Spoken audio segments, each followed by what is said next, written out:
Right, on to week 3 of Vox Machina, season 2. Yes. Oh, Bangers. This show does not miss. this show is getting better and better. And before we get into like the Vox Machina stuff, obviously we talked a couple weeks back about the Mighty Nine is getting Yeah. animated. I'm now seeing on TikTok like so many clips, and all the comments are like, I can't wait for this scene to be animated. Now we know an animated show. It's like people have got like there's too many. There's too many moments from the live show that we're like, we need this animated. So yeah, I'm like they're producing gold, and I'm so excited for a season 3 of Vox Machina when we get it, and to get all these other animators. Like, it's gonna be so Is Vox Machina guaranteed to get a 3rd season? Yeah, they've confirmed it. Oh, fucking result! Because before they were doing like press things, and they were talking about season 2, and then they ended it with like, oh yeah, season 3 is also confirmed, by the way, guys.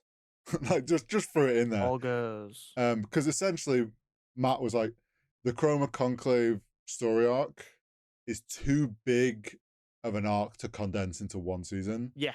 And Amazon was like, yeah, sure, we'll have a 3rd. So okay, bro. Yeah, sure. Print us Here more is a money. butt ton more money. Yeah. So yeah, we got episode 7. So we finished episode 6, ended with them TPing and getting split up. So episode 7 starts. How very convenient. Yes, don't split the party.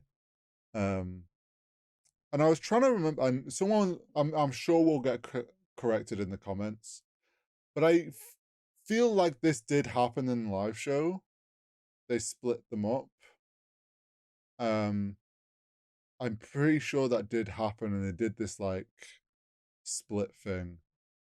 But yeah, we got Vex, Vax, and Percy and Keyleth in the Fey Realm. Yep. Fey Realm, not the Fey Wild, because that's Wizards of the Coast. And then you had Grog, Pike, and Scanlan ended up somewhere back home. Just mainland, weren't it? Yeah, they were on Material Plane. So, but of course, Pike was fucked up. Yeah, Pike was stabbed. But in the Fey Realm, you got Percy being like, we're in the Fey Realm. I studied this as a boy. So he then Percy proceeds. Is such a fucking Tory. Well, so here's the thing, right? When you think of all the characters in that group, who is like kind of the biggest outlier that like shouldn't really be there? Oh yeah, it's Percy by a mile. Exactly. That is exactly what Percy's meant to be. And it's so funny that like people that are watching the show are starting to see this, because it's like Percy is just a fancy, he's just a lord's son. He's a fancy boy who, if the Briarwoods hadn't arrived in Whitestone, he would be literally in Whitestone studying, doing Percy shit. Yeah. Like he has no business. Probably being a massive tool. Yeah, he has no business doing all this, but that's why we love him. But yeah, Percy's like, oh, I know the Fae. I studied this. I'll show us the way, and then proceeds to struggle to show them the way, which, by the way, is because his character did study it, but then he rolled terribly on recalling said information. Yeah, I got that feeling that he could not remember shit. Yeah, or potentially I forget the name of who was playing DM. Matt. Is it Matt? Yeah. Or Matt was just kind of like, okay, cool. You are allowed 1 hour to look at this book, and then you have to recall it yourself. It was going to be one of them two things.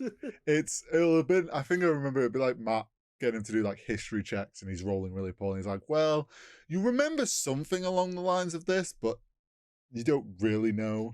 And so then Percy's just playing off as like, yes, I know the way, this way. just blind confidence. What can go wrong? Exactly. And they're like making their way through. I love the visual, the style that they did. So good. Because the Fae, full on acid trip vibes. Yeah, the Fae is an acid trip. It's like the normal world, but high. That's the idea of it. And it's like they pictured it so well. I love the idea of doing like the bioluminescent on the grass as they're walking through it. That was really nice. And you got all these creatures and whatnot.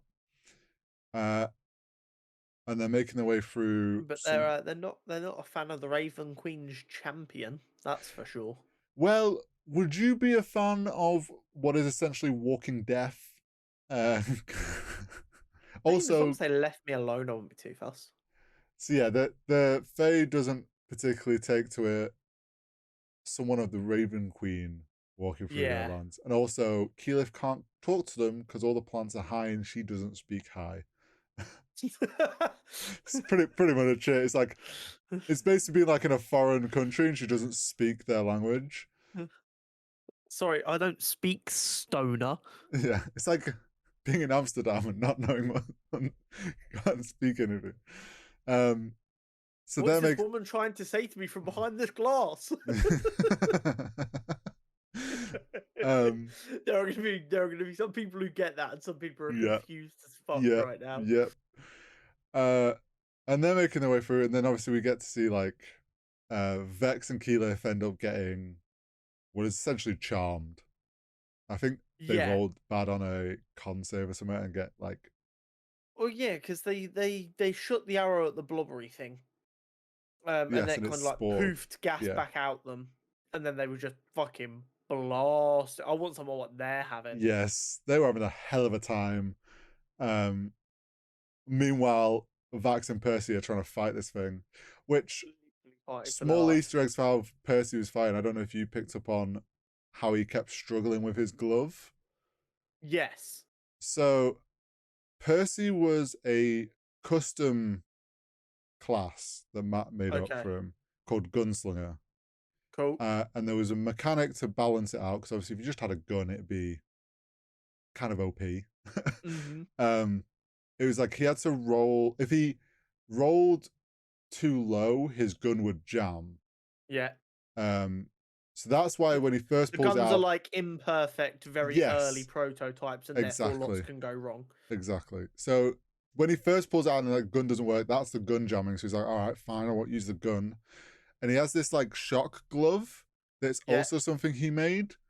And basically it will get charged up and he could like discharge it. I think he was rolling poorly. If I remember, he was like failing the rolls on it, like working, which is why he was like constantly trying to use it and it just wouldn't work. That was all down to just him having bad rolls. Which I just loved how they showed that off in the show though. Yeah, Like in the just him animated. pulling the tug and just getting fucking infuriated with Yeah, it it's and just trying something else. yeah, and Vax is like, any help here? I'm just fighting this thing on my own. Because that's kind of what like in the live show. It's like Vax has a turn, Percy fucks up. Oh well, back to Vax stabbing it again.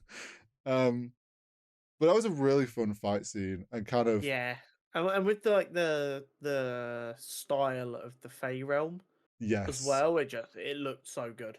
And they eventually like defeat this blob thing. I can't remember what it was in the live show, but I loved that fight. That fight was great. Mm-hmm. And meanwhile, back on material plane, we had Yeah, Pike. finally. Yeah, Pike trying to heal herself and struggling because basically to show how corruptive the sword was. Yeah, the sword was fucking her up, even though it was no longer stabbing her, Yeah. stealing her blood and shit. And we saw Grog essentially fighting with this like will Yeah, to want this like he's fighting against the sword and its control it has over him. yeah. So he wanted to keep using the sword. The sword was like, fuck it, kill them both. Yeah. And at that point, Grog's like love for his friends won out, which was nice. It was sweet. It was wholesome. Mm-hmm. And then you had possibly my favorite Grog moment so far of him just beating the shit out of a rock with the sword until the sword broke. Yes. And then While the sword's just going, stop it, you little bitch. yeah, it's like, what are you doing? Why are you hitting me against this?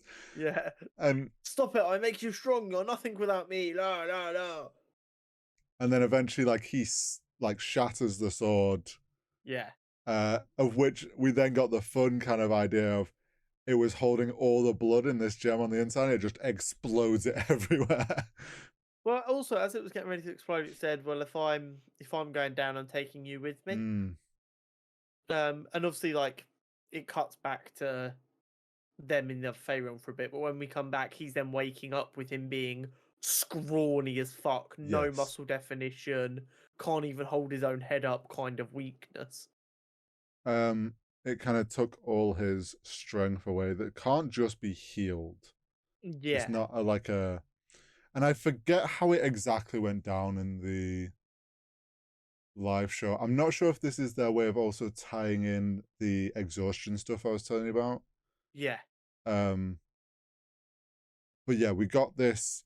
We then got what was, I thought, a hilarious few scenes of the journey where we oh just yeah, got with them. different ways Grog was being used and abused. I really enjoyed the Weekend at Bernie's feel to it. Yes, it was exactly. It was like a nice theme song going along. It's like the dragging him along and he loses his pants, and then he's used as a raft.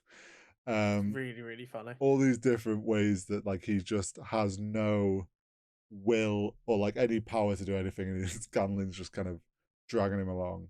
Yeah.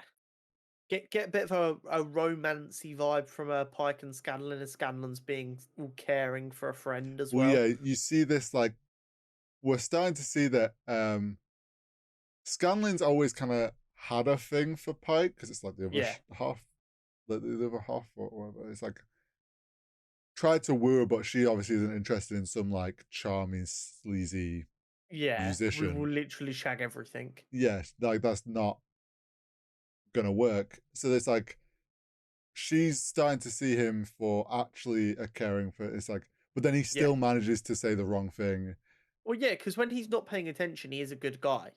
So Yes. he's worried about his friend. He's looking after her, so and that's what she likes. But then when he realizes that she likes that, he then goes back to being the smarmy, charming little twat, and she's just like, no thanks, no longer interested. Yes. So we're starting to see that kind of like dilemma that Scanlan's dealing with of not sure who he is in a way. And then we get to meet Pike's great grandfather. Who, and by the way, Henry Winkler as the casting choice for that, fucking phenomenal. Yes. I don't know who made that casting decision, but probably Matt and like all it's the Critical Role cast. Like I imagine Matt went because Matt voices all the NPCs during the playthrough. So as he's doing it, he's probably like imagining. Yeah, well, he'll imagine. Character. Yeah, he'll pull voices from different places. But yeah, Henry Winkler as the great granddad was fucking brilliant. And I love the moment of he like runs over and he's like, "Oh no, Grog, what's happened?" He's like, "Have you forgotten to eat?" Yeah, and he's like, "Oh, Pop, I fucked up," and it's like, "Oh, Grog." Such a like. Is that? It really have you forgotten to eat? Like Grog is so dumb that he could have forgotten to eat to the point that he's lost all his weight. And then he's like, "Grog, I've seen you bad, but this is something else." Like, come on now. Such a normal grandparent thing to say, like, "Oh, I've seen you in some bad ways. Yeah. This is worse." He's probably seen Grog like chopped up, bloody. Well, I mean, we saw what he saw Grog like the first time they met, for fuck's sake. So then we get like what honestly cracked me up, and you were saying just before we started recording, is like the pill scene where they're mixing up Pop's mixing up this pill that's apparently going to help him, and then they're like, "Oh, I can't eat that," and it's like, "Well, how am I supposed to eat that? This big pill the size of his fucking head." And Scanlan's like, "Well, it's a good job you don't need to eat it." And everyone at that point is like, "Oh, we know where this is going." Yeah. And Grog hasn't worked it out yet, but we know. Yeah, the audience knows, and Scanlan can't wait. Yeah, he's like, "I'm familiar with both ends." It's like, all right, Scanlan, relax. Yeah. And they don't even have to show it. We just get the audio of Grog going. No, but I really enjoyed the way they did it with Pike's head blocking everything. Yes. And then you see Scanlan go back like this. You hear Grog's oof, and it cuts to the other half of the team. Yes. As they come up to the Elven city. Well, before that, they finish that fight, and then they realize they're being watched. Yeah, by what was his name? Garmelie. Who is I forget what that type of creature's called, where they've got goat Shit legs and Lord. no, they've got the goat legs and It's the I don't know what they're called you in D&D, but you it's know the what I same. mean It's now. yeah, it's the same in mythology. No, Yes, I can't. half goat, half man, I a think it's fawn, yeah, I think. and Oh, or a satyr. oh, satyr. They're a satyr. That's it. And he's there with a notebook, doing some quite lewd Yeah, that was really funny. sketches, He's like, which "Oh no, don't look in there, don't look in there. That wasn't me who drew that. That wasn't me." And you um just got Keyleth all innocent looking at it, and you just see her eyes like go like yeah. comically large, just like And then they show Vex has a look and she's like, oh. And Percy's like, oh. Well then. But yeah, that I'm pretty sure that moment happened in the live show when Matt was like, oh yeah, you look in these sketches and they're not quite graphic. realistic. um and Garmeli's like this trickstery character that's like, oh, I'll show Yeah, you the way, sure you don't want my help. And they kind of refuse his help, and then yeah, they uh I think this is where we get into like episode 8. yeah, We come across Vex and Vax's home city, which yes. they explain in times of like, Great trouble yeah, an and emergency, distress, the city itself can basically go whoop, and just disappear and reappear somewhere else. And which is OP as fuck. Can we work out oh, how to like get rid of Luton? it's obvious folk, but also just hang on, think about from the Feywild side, where imagine you're just like, obviously it's just creatures and stuff there, but imagine you're just there chilling in the forest, and then next second, boom, there's a city. Yeah, honestly. Just like crushes half a forest. But they try and sneak their way in and get caught. So then they're like, well, guess we're gonna go see Dad. Is it just me who found it a bit strange though that the elven guards pointed on the two elves to go, "Who the fuck are you?" and not like the creatures that clearly weren't elves? Yeah, I mean they're just, That just seemed a touch weird to me. I think it's just because they were at the front of the, Yeah, I don't, it's, maybe. yeah, it's one of them. But they like, well, they name drop their dad, and Oh, everyone Daddy gets, will help us. you get to experience the dad that they both hate, and He's such a cuck. it's your typical high, Unapproving father. yeah, snobbery for like, oh, you haven't gone into the line of work and you've sullied the family name with your I wanted actions. you to be doctors. Yeah, it's like you should have just done as you were told as kids. And But they love their little half sister, yes, well, they which I know. think is very humanizing for Vax and Vex.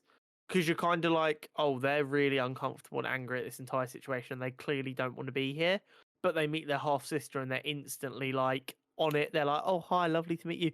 Daddy said you'd never come. Well, we didn't want to not meet you, did we? Yeah, it's that, Which was quite nice. and also that understanding of, we know what this house was like growing up, and that like instant kind of want to protect their half sister Yeah. from what they went through. Yeah, but it also shows they're very mature and emotionally responsible because they're like, well, Yes. it's not her fault that Dad's a dick, Yeah, and like exactly. I'm sure she's lovely because they seem to like their stepmother as well. Yeah, I think it's like, They seemed happy to see her.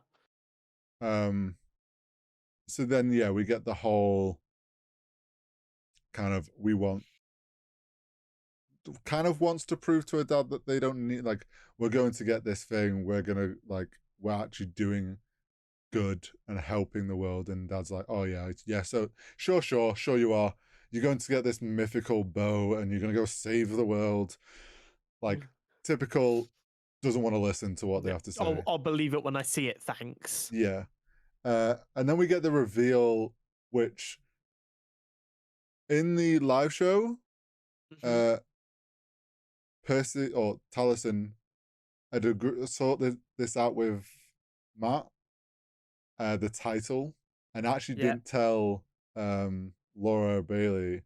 So in the live show, it was like they did that. It was like, oh, here's your passage, like sort of like thing to get you through. yeah. And in the show, Percy goes, I actually know that title needs changing to the Wild Hunt. So Wild Hunt is a title in Whitestone. Cool. And And it's as he's just, from the nobility of Whitestone, he well, can grant that title. yeah, technically he now owns Whitestone, and he was like, "Fuck it, I was gonna give it you anyway." So, and it's also typical posh boy. How do I swoon at this girl that I have been like Let me flirting give her a with? posh title. Yes, I will give her a title and all of the things that she needs. Nowadays, we just give Range Rovers. Yeah. um, and then what's it? We got to. Then we cut back to the other team, the better team in my opinion, of Grog, Scanlan, and Pike. Oh yeah, and we get to do backstory time. Yeah, they go to the village because they know his uncle's there. Scanlan goes in to try and see if he can work out what's going on, and Grog gives his backstory to Pike, which is fucking heartbreaking, by the way. Yeah, it's one of those where makes me love Grog even more. Yeah, and we got bits of that backstory in the live show. I don't know if we ever got like the full story. Probably they did back when it was a home game before. Yeah. So that was really cool to see and to like live out that moment of like the backstory and how we met Pike's great granddad. And how Pike saved him. So now then that's why he clearly cares about Pike so much, because she saved him and she doesn't even realize how much she saved him and stuff like that. Yeah, now he essentially feels like he owes her a life debt and wants to always protect her. And it's the whole like little quite intelligent like healer and then the big dumb muscle great pairing. But yeah, super 100% absolute goat pairing. Yeah, and also you get a bit more backstory on like who his uncle is, sort of person, and what they're about to have to deal with, kind of foreshadowing what they're about to take on, and shows you how strong his uncle is. I want a pair of them gauntlets. They look sick. The Titanstone knuckles, they are very strong. And then I think we go back to the Fae, where they're leaving the city. Garmeli's like back again, reappears every time he wants to. And then they eventually find their way into the Mirkwoods. Yes. Mirkwood, yeah. And the big tree, the big corrupted tree. And we get a pretty badass fight scene where Vex gets separated. The others have to fight. She get like hypnotized and shit. Yeah. We get a very cool fight moment, which is basically Keyleth goes Earth Elemental and then does teleport through plants to go through the weird tree plant creatures, which was such a cool, and I'm pretty sure that's how she did it in the live show. Like just such a creative way to like fight a creature as a druid. It must be really fun as a DM though, when one of the people like does something that logically makes sense, but is really like innovative and cool, and you're like, that is sick. I want you to succeed on this role. It's that thing where it's like, so it happens in D&D a lot, where like spell users will come up with a non-normal use of a spell that is actually a really creative and then kind of annoying thing for a DM, because like, well, shit, that's not how that's meant to be used, but it works really well. Just flying through the rulebook, see if there's any reason they can't try this. It's like, this is a really cool moment, but it's too strong, but I want it to happen because it's really cool, and it's like that internal anger, and I'm sure Matt felt it many a time. But yeah, they have a huge, big, like really cool fight scene with Vex doing like the fight with the corrupted elf guy. That was just incredibly animated. And the animation has been, here's the thing, for most of like the normal parts, like the talking and the traveling, it doesn't seem that much better than season 1. The action sequences are so much better than season 1. Yes, they've just cleaned it up a bit. and it just looks so much better. It's a lot more well thought out. I think it's been planned better, and they've been given more time and more budget to make sure it really captures the essence of the fight. Yeah, and I feel like some of the fights, like, they feel bigger than they did in season 1. Like, there's a lot. Yeah. We get to visually see more detail in a way. I think in season 1, what they kind of did was they hit the cliff notes of what was happening with the roles, and Yes. not a lot happened in between. Whereas now they're like, okay, so we need to make sure this happens, this happens, this happens. But in between, we can kind of have like that anime kind of feel of just Mhm. wah, wah, wah. Nothing really happening, but lots going on, which in a Yes. fight scene is fine.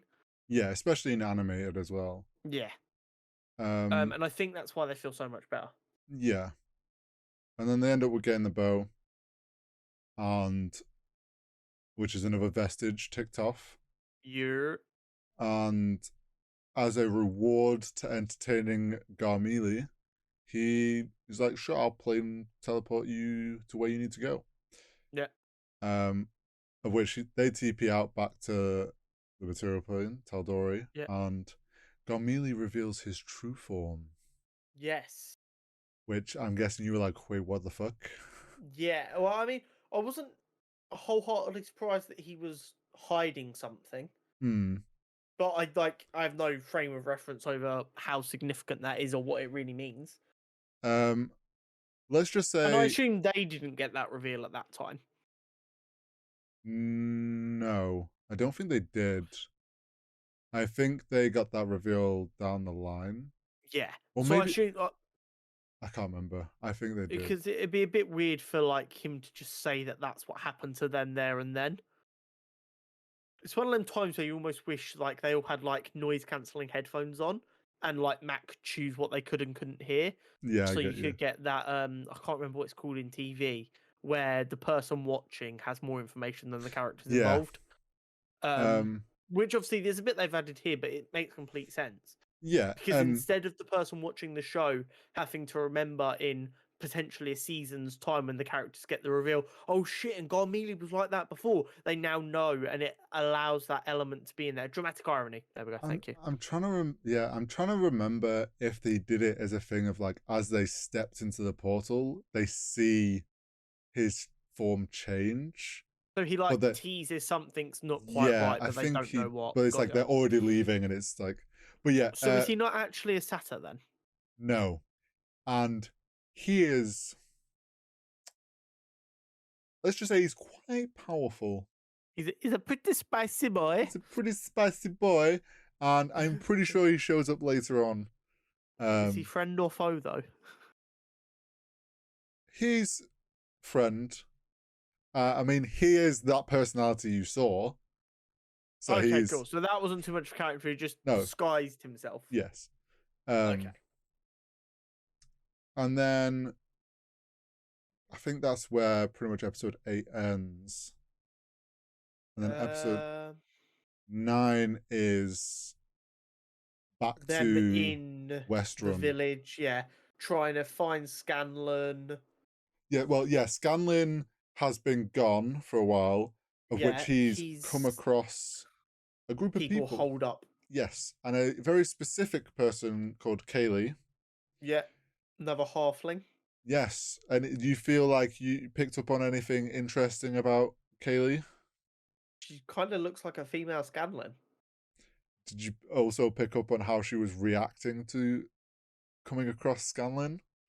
She didn't seem best impressed by him, but she seemed aware of him. Is she an old groupie of his that he's forgotten? Bit deeper than that, but she's with a band. Also, that band, by the way. Is that his sister? No. No? You're on the right track, but... Okay, interesting. Oh my god, she's his daughter. The man whore. The man whore. Let's just say, don't... The man whore. Yeah, but... Don't be silly. Wrap your willy, kids. Well, this is fantasy, so... So yeah, they're helping them escape. Obviously, you see there's a band of people that are very Yeah. misfit band that is Yeah. just. I remember them Vox getting Machina light. them getting described. It was like this big burly orc who is wearing flamboyant clothing and stuff, and it's like they're a band, and it's like, well, this sounds wild. Um, I can't remember their band's name, but it's hilarious. But they help them get out. Grog and Pike are like, well, we're gonna go find them because they're taking too long. Scanlan's taking too Yeah. long. Grog finds his inner strength without his muscles to try and do something because he doesn't care. He just has to go help his friend. Yeah. Um, of which they find them. They help them get out. But Yeah, and then, then Grog's like, I've got to go deal with this guy once and for all. yeah, Grog's like, ah, fuck this. I'm going to deal with my uncle. Maybe big, burly, dumb characters aren't that deep as other characters can be. There is something about them, though, that I'm finding with Wrecker and that, where because their emotions are so cut and dry, and you like, it makes it a lot easier to resonate with what they're feeling because it's so obvious what they're feeling. Hmm. It's really difficult to root against them. Oh, yeah. Because they've kind of got like this dumb bravery where we're sat here going, it is a bad idea for you to go and fight him, Grog. But I get why you want to do it, and I trust you to win. Um, so yeah, you the same reason why the fandom loved Grog was he is just that dumb lovable, like, and you understand it's very easy to understand where his character's coming from. And it's like, of course Grog's done that. Like if he does something stupid, it's like, of course Grog's gonna do that. That's fucking hilarious. Of course, why would he not think like it's like Of course, Drax why and wouldn't he? Yeah, being yeah. like so doesn't understand things and just takes it at face value. Um but yeah, he helps Kaylee and all the others get out and tells Pike and Scanlan to help get them out. Um and then Grog goes to challenge his uncle, who, He's sick of his uncle's shit. yes. And what you'll see, like, in a way, so something I think they didn't do in this, but I think they explained in the live show is Grog explains there's a way to fight. Like, Grog's like, I have an idea to fight my uncle, and it's like something along the line of like, he can challenge him, Okay. which is kind of what was hinted at in the anime with his uncle being like, anyone want to challenge my power, my Yeah. position? Kind of old school, kind of tribal vibe of there's like a trial by combat type deal. Yeah. If he walks in there and challenges the leader, everyone will respect that fight and the outcome of that fight. Yeah. And that's honestly actually the smartest way to do it, because if they try to fight a full herd of Goliaths Yeah. and barbarians, it would not have gone well. Your best bet is to just deal with the guy at the top and then kind of tell them all to stop doing what they're doing and grow the fuck up and hope they respect that. Yes. So that's where the episode ends. If I recall correctly, that means going into episode 10, which will be out as you're watching this episode. Yeah. We will Be be getting that Grog going, fight. we'll be having that fight, the highs and lows and the tense moments of that fight. Obviously, the group reunites Yeah. during the fight. Yeah. So, there's some. I can already tell, knowing how that fight went and how tense it was watching it live, because obviously you're watching Grog one on one. A Fucking very strong character. yes, and it's like Grog's a strong class. Like his character's strong and can hit hard. But when you put barbarian versus barbarian in D&D, it's very like Rolling a dice. yeah. Hehehe. So there's and I can't wait for the how that's redone in animation, because it's Yeah. gonna be so good. I think it's safe to say that Vox Machina Season 2 has done what Season 1 did well as added some new bits. Yes. And Season 3 is probably going to do the same, and Mighty 9 is also probably going to be fantastic.